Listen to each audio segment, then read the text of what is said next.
আর এই যে পাশে হচ্ছে কি গঙ্গা, পাশে গঙ্গাটা দেখতে পাচ্ছেন মনে হচ্ছে। হ্যাঁ হ্যাঁ বোঝা যাচ্ছে। হ্যাঁ, ওই যে ওটা হাই স্কুল পড়ে যাওয়ার সম্ভাবনাও আছে।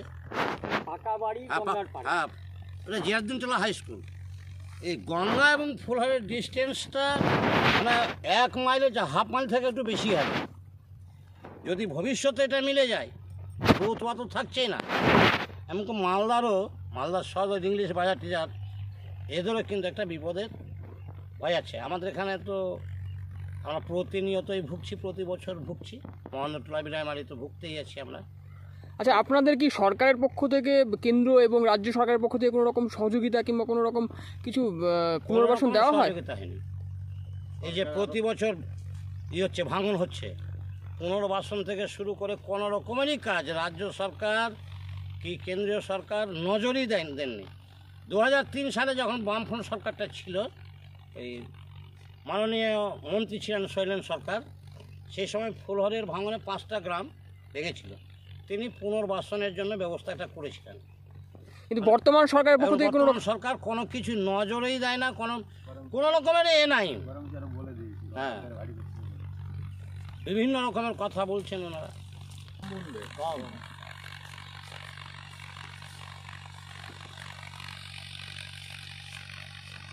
আপনাদের কি সমস্যাটা কি? সমস্যা যে বাড়ি ঘর সব পড়ে গেল নদীটা বেঁধে দিত তো খুব ভালো হতো। আপনারা কি সরকারের পক্ষ থেকে কোনো রকম সহযোগিতা পাচ্ছেন? জমি জলদি জমাতে পড়ে গেছে, কিছু নাই, ওর অর্থ কিছু নাই। খাচ্ছে হাতে পায়ে খাচ্ছে। এখন খাটবে যে বাড়ি ঘর পড়ে গেছে, খাটতে যাবে সেটা উপায় নাই। বাড়ি ঘর ভেঙে গেছে, ও তো কোথাও যেতে পারে। আচ্ছা, এখন যে বর্তমানে আমাদের যে রাজ্য সরকার চলছে, তৃণমূল কংগ্রেসের যে সরকার, সেই সরকারের পক্ষ থেকে, রাজ্য সরকারের পক্ষ থেকে কোনো রকম সহযোগিতা পাচ্ছেন? ওই রকম সহযোগিতা নাই, কোনো রকম সহযোগিতা নেই। আবার খালি 2 মাস খাওয়াইছিল। মানে এমনি পুনর্বাসনের কিছু ব্যবস্থা নেই, কোনো রকম পুনর্বাসনের ব্যবস্থা নেই। এবং আমাদের যে কেন্দ্রের যে সরকার, মানে দেশের যে সরকার, বিজেপির যে সরকার, সেই সরকারের পক্ষ থেকে কোনো রকম সহযোগিতা পাচ্ছেন? কোনো রকম সহযোগিতা পাচ্ছেন না। বিজেপির কোনো নেতা, কোনো মন্ত্রী, কোনো রকম লিডার, কোনো নেতৃত্ব কেউ আসছে আপনাদের সঙ্গে দেখা করতে?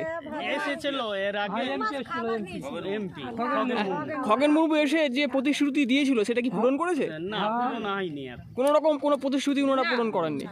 তা আপনারা এখন কি চাইছেন? পূরণ করার জায়গা আমরা চাইছি কোথাও বাড়ি বাঁধবো, কোথাও আমরা বসত বাড়ি চাইছি।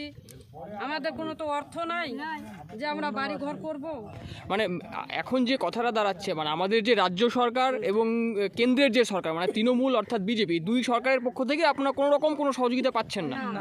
কোনো রকম কোনো সহযোগিতা দিচ্ছে না। কোনো জায়গায় দেয়নি, কিছু দেয়নি।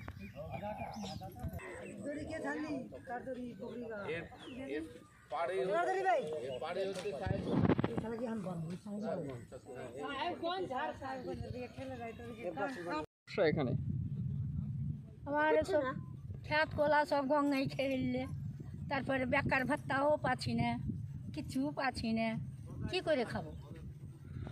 আপনাদের জমি বাড়ি সব কি নদীর গর্ভে চলে গেছে নাকি?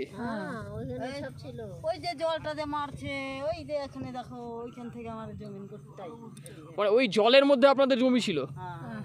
এখন ওই পানাটাতে দেখা যাচ্ছে, ওই পানাটার কাছ থেকে 12 বিঘার দাগ, 12-13 বিঘার দাগ ওইটাই আছে।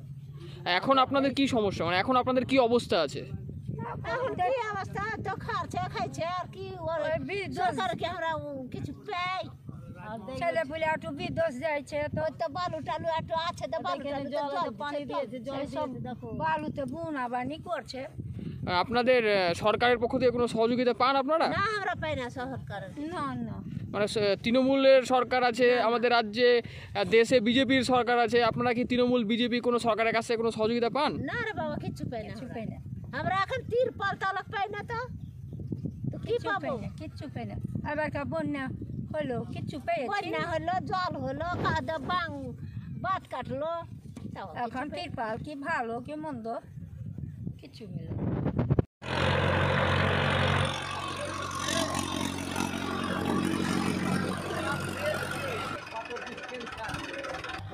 এই যে দেখুন, এই যে এখানে হচ্ছে ফুলহর, পাশেই ফুলহর, আর হাফ কিলোমিটার দূরে হবে কী বলে গঙ্গা, আমরা এখানকার বন্যা দুর্গত এবং এই যে ভাঙন দুর্গত এলাকার মানুষরা প্রতি বছর ভাঙনে এমনকি আমরা ভুগছি।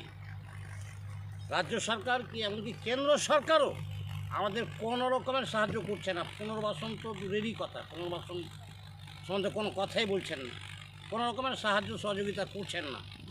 আগামী 7 জানুয়ারি ব্রিগেড যে সমাবেশ হবে, আমরা এই দাবি নিয়ে ওখানে যাব এবং আপনাদের সকলকে অনুরোধ করছি আপনারাও এই দাবি নিয়ে এখানে উপস্থিত হবেন। রতুয়া 1 মোহনদোটলা অঞ্চলে আমার বাসিন্দা। আমাদের দীর্ঘদিন ব্যাপী আমাদের নদী ভাঙন মানে চলছে আর কি। কোনো সরকারি ব্যবস্থা বা কোনো কিছু করা হয়নি, যার কারণে আমরা আগামী 7 জানুয়ারি ব্রিগেড সমাবেশে এই নিয়ে আমরা এগোচ্ছি। 7 জানুয়ারি আমাদের ব্রিগেড আসার জন্য মোহনদোটলাবাসী বা রতুয়া 1-এর লোকেদের আহ্বান জানাই। 7 জানুয়ারি আমরা আমাদের পুনর্বাসনের দাবি নিয়ে ব্রিগেডে জমায়েত হব। আমাদের নদীতে সব শেষ হয়ে গেছে কেটে কুটে, আমরা কিচ্ছু পাচ্ছি না। কোনো সরকার আমাদেরকে দেখছে না, না বিজেপি, না কংগ্রেস, না টিএমসি, কিচ্ছু দেখছে না আমাদেরকে। আমরা চাই পুনর্বাসন। তা আমাদের সব শেষ হয়ে গেছে জমি জায়গা, যেন আপনারা ভালো করে এটা তদন্ত করে দেখিয়েন, যেন আমাদের জান বাঁচতে পারে। আমরা এক মুঠো এখন খেতে পারি, জমি জায়গা সব শেষ হয়ে গেছে আমাদের। কাজ চাই, কাজ। কি খাবো? কোন সরকার আমাদেরকে কাজ দিচ্ছে না। আমরা কাজ চাই, আমরা কাজ পেলে আমরা 4টা রুজি রুটি মানে খেতে পাবো। এই হচ্ছে আমার বক্তব্য। এই বলে আমি বক্তব্য শেষ করলাম।